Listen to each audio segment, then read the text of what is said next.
Yen Santos, nagsalita na, tungkol sa matagal nang tinatagong anak nila ni Chavit Singson.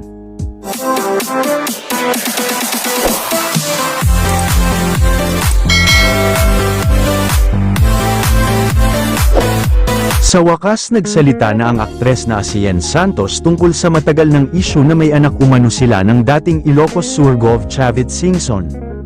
Hanggang ngayon ay hindi pa rin matapos-tapos ang chika na nabuntis at nanganak daw noon si Yen Santos at ang itinuturong ama nga ay si Chavit Singson. And for the first time nga ay sinagot ni Yen ang chika sa first vlog ng kanyang YouTube channel may titulong Question I Am Desperate to Answer. Dito nga siya natanong tungkol sa isyu sa kanila ng dating gobernador. Paliwanag ng aktres, kapatid daw niya ang lalaking sinabing anak nila ni Chavit Singson. Ayon kay Yen ang sinasabing anak umano nila ni Chavit ay bunsong kapatid niya.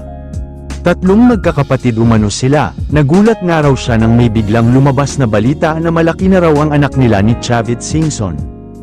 Ipinaliwanag rin ni Yen na natatawa na lang umano siya sa mga lumabas na isyu dahil ang totoo raw family good friend nila si Chavit at ninong ito ng kapatid niya at yun umano ang totoo. Bago pa lang umano si Yen sa showbiz yun agad ang isyu sa kanya at sa totoo lang daw ay nasasaktan siya dahil pati bunsong kapatid niya ay nadamay na wala namang katotohanan, hinutok ni Yen. Paliwanag pa ni Yen tiniis raw niya noon na hindi magsalita at nanahimik na lamang siya sa mga mahabang panahon.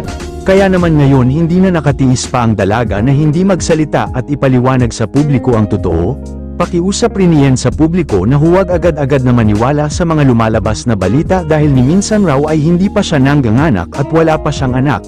Pahayag ni Yen, nagpapasalamat rin si Yen sa ibang mga netizens na ipinagtatanggol siya sa mga bashers.